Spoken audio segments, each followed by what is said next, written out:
Hello friends, வணக்கம். இன்றைக்கி ரொம்பவே ஹெல்த்தியான சூப்பரான கம்மங்கூழ் எப்படி செய்கிறதுன்னு பார்க்கலாம் வாங்க.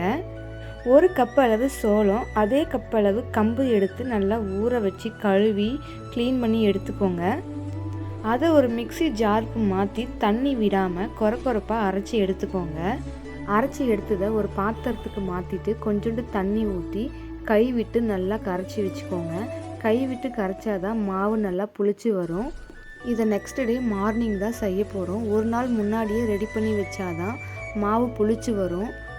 இங்கே பார்த்திங்கன்னா நம்ம கரைச்சி வச்ச மாவு நல்லாவே புளிச்சு வந்துருச்சு. இப்போ நம்ம கூழ் செய்ய ஆரம்பிக்கலாம். ஒரு பாத்திரத்தில் பாதி அளவு தண்ணி வச்சு உப்பு போட்டு கொதிக்க விட்டுருங்க.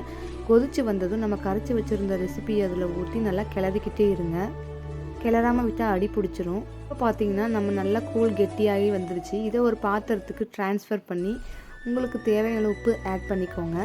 கூடவே தயிர் இருந்தால் மோர் மாதிரி அடித்து கம்மங்கூழோட கலந்து குடிச்சு பாருங்கள். டேஸ்ட் அப்படி இருக்கும். தொட்டுக்க நான் பெரிய வெங்காயத்தையும் பச்சை மிளகாயும் கொஞ்சோண்டு ஊறுகாயும் எடுத்து வச்சுருக்கேன். உங்களுக்கு என்ன பிடிக்குமோ அதை ஆட் பண்ணிக்கோங்க. இந்த வீடியோ பிடிச்சிருந்தா லைக் பண்ணுங்கள். தேங்க்யூ.